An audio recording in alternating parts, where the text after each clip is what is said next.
आज हम बात करेंगे स्वतंत्र भारत के इतिहास के एक ऐसे पन्ने की जिसे अक्सर पलट दिया जाता है या शायद भुला ही दिया गया है।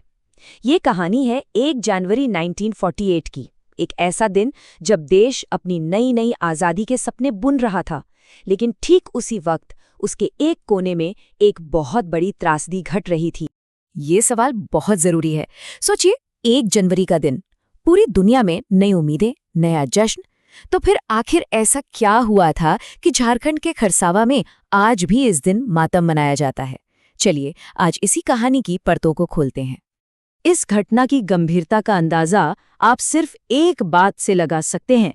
जाने माने समाजवादी नेता राम मनोहर लोहिया ने जब इसके बारे में सुना तो उन्होंने कहा कि ये त्रासदी जलियांवाला बाग से भी बड़ी थी। जलियांवाला बाग, जिससे हम सब वाकिफ हैं, और ये उससे भी बड़ी। तो इस त्रासदी को समझने के लिए हमें थोड़ा पीछे चलना होगा, इसकी जड़ों तक। ये कहानी सिर्फ जमीन के टुकड़े की नहीं थी, ये लड़ाई थी पहचान की, अपनी संस्कृति की और अपने राजनीतिक भविष्य की।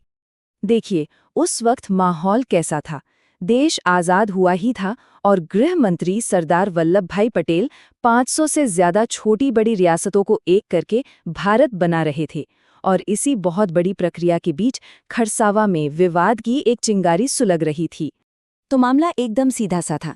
एक तरफ थी सरकार, जो स्थानीय राजाओं की बात मानकर आदिवासी बहुल खरसावा और सरायकेला को उड़ीसा में मिलाना चाहती थी। और दूसरी तरफ थी वहां की आम जनता, जो भाषा और संस्कृति में बिहार के ज्यादा करीब थी। वो चाहते थे कि वो बिहार के साथ रहें, ताकि आगे चलकर जब झारखंड राज्य बने तो वो उसका हिस्सा हों। ये उनकी पहचान से जुड़ा सवाल था। और पहचान की यही लड़ाई 1 जनवरी 1948 को एक शांतिपूर्ण प्रदर्शन की शक्ल में सामने आई। लेकिन किसी ने सपने में भी नहीं सोचा था कि इसका अंजाम इतना भयानक होगा। देखिए, कैसे कुछ ही महीनों में हालात बिगड़ते चले गए।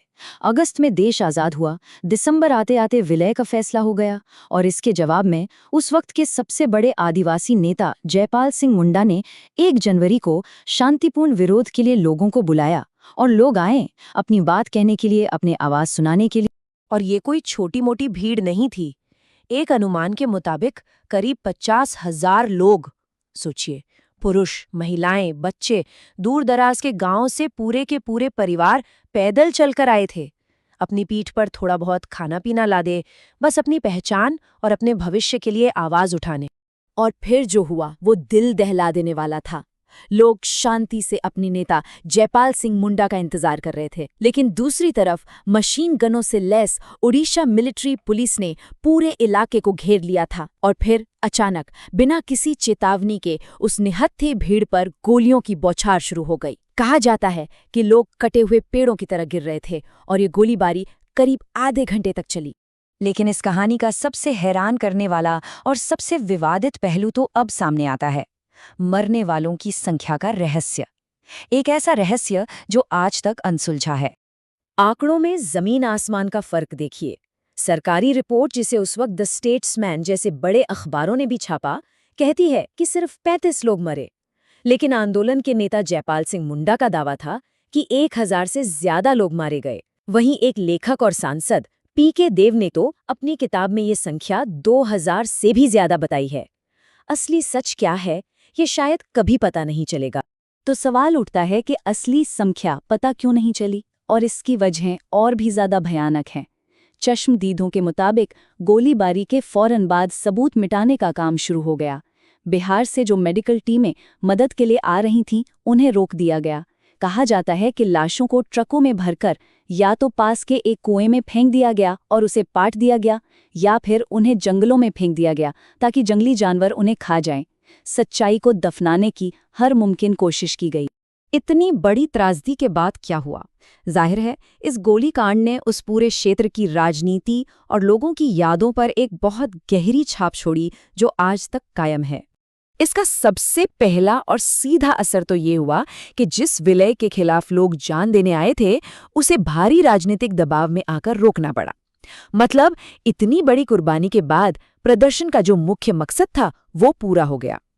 इसके साथ ही इस घटना ने जयपाल सिंह मुंडा को झारखंड आंदोलन का सबसे बड़ा और निर्विवाद नेता बना दिया। वक्त के साथ वो जगह जो कभी एक खूनी बाजार बनी थी, उसे एक स्मारक में बदल दिया गया। आज लोग उसे शहीद स्थल के नाम से जानते हैं, उन अनगिनत कुर्बानियों की एक खामोश याद। और आज इस जगह का महत्व सिर्फ एक स्मारक से कहीं ज्यादा है। ये झारखंड की राजनीति के लिए एक तीर्थ बन चुकी है। हर साल 1 जनवरी को राज्य के हर बड़े दल के नेता यहाँ उन शहीदों को श्रद्धांजलि देने आते हैं और अपनी राजनीतिक विरासत को उस बलिदान से जोड़ते हैं। तो आखिर में खरसावां की ये कहानी हमें एक बहुत बड़ा सवाल सोचने पर मजबूर करती है। इतिहास आखिर है क्या? क्या सिर्फ वो जो हमें किताबों में पढ़ाया जाता है, या इतिहास उन अनकही अनसुनी कहानियों में भी छुपा है जिन्हें जानबूझकर भुला दिया गया? शायद इतिहास याद रखने से उतना ही बनता है जितना कि भूलने और भुला दिए जाने से।